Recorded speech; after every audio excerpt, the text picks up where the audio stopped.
Hey guys, it is Michelle, and I am here to bring you 3 mini reviews. I will still do a monthly wrap up, but they have gotten to be so long, and sometimes I feel like I'm just cramming information in that I've decided to just do 3 reviews every time I finish 3 books. So that way the videos will be shorter, a little easier to film, and that kind of thing. The first thing that I finished in April was Chew Volume 2, called International Flavor. Of course, the author and illustrator are John Layman and Rob Giori. This was every bit as action-packed and funny and totally disgusting and intriguing as the first one. Some of the things that were hinted at in the first one really got fleshed out in this one, and I really enjoyed it and gave it 5 stars. So this is going to sound really funny when I say that I will be continuing on and reading Volume 3 because I already own it. But I might not read past that because somehow my brain decided to do the math and figure out that if I were to pick up through Volume 9, I would have spent $90 on this series, and I would not do that for a normal book, so I'm not sure I need to do that for a graphic novel when they're devoured so quickly. So I'm just not sure the return is there, but the concept behind this is fascinating, the illustrations are fascinating, the storyline, everything about it is wonderful.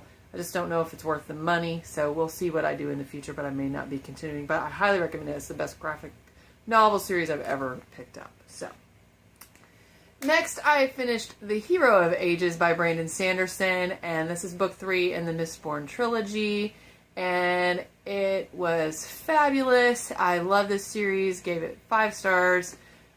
This was probably my least favorite book. I still gave it 5 stars, if that tells you anything.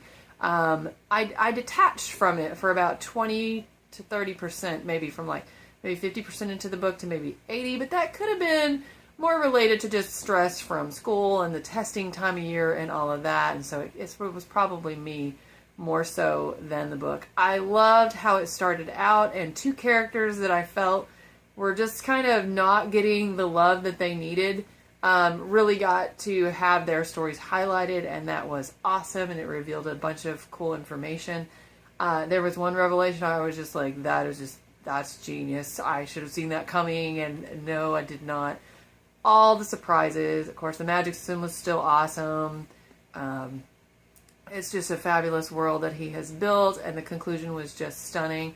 Now, I did have, finally, a little bit of trouble with the whole raising an eyebrow thing. I've heard people joke about it, and I was like, yeah, it hasn't been that bad. I don't know what they're talking about. But by the end of book 3, I was like, okay, somebody needs to turn this into a drinking game. So if you need a drinking game and you plan on reading the Mistborn trilogy, you should take a drink every time someone raises an eyebrow.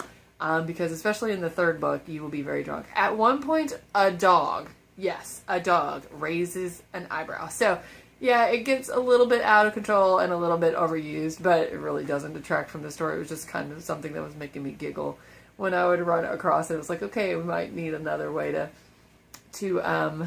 convey the same idea. So, really, really enjoyed that. 5 stars on Goodreads, of course, on my favorite shelf. Next, I jumped into Station 11 by Emily St. John Mandel, and I absolutely loved this novel. I didn't know what to expect, really, as far as how I would enjoy it. I'd heard some mixed things. It's a pre-apocalyptic, apocalyptic, and post-apocalyptic story. There are different threads of the story, and some of them are happening before and after the event and during. I was very surprised that the stories were so interconnected and interwoven, and I thought she did a beautiful job of tying that all together, and it really made the story way more enjoyable because of that. And she kind of skips around, which also added a level of interest. And I just love her writing style. Like, she can be writing about the most mundane things, but I'm so into it. Like, there was one thing, and I felt like, oh, that's an awesome revelation, and I was going to turn and tell my husband about it, and I'm like, but how do I say it without, it sounds so boring the way I would say it, so I decided not to describe it to him in the end. So I think she's one of those writers that could describe mowing the yard or making a bed and could make it interesting. She just has that gift. So the ending I thought was phenomenal. Interestingly, in the ebook, because I read this on my Kindle, at the end there was kind of like the book club guide, and one of the questions was, who is the main character of this story? And I was like, well, obviously it's so-and-so. And then I'm like, but I guess you could consider it. So there were actually some choices there. So that was interesting to think about, and just fascinating that an author could pull something like that off where you could view differently who the main character was.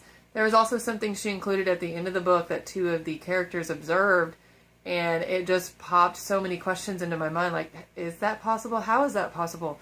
What is going on there? What does that mean? But you don't ever find out, and so it was great brain candy to kind of play with that and just think about things like, if civilization as we know it did collapse, what would you miss the most, and how would you react if you knew you were eating probably the last orange you would ever eat, or just things like that?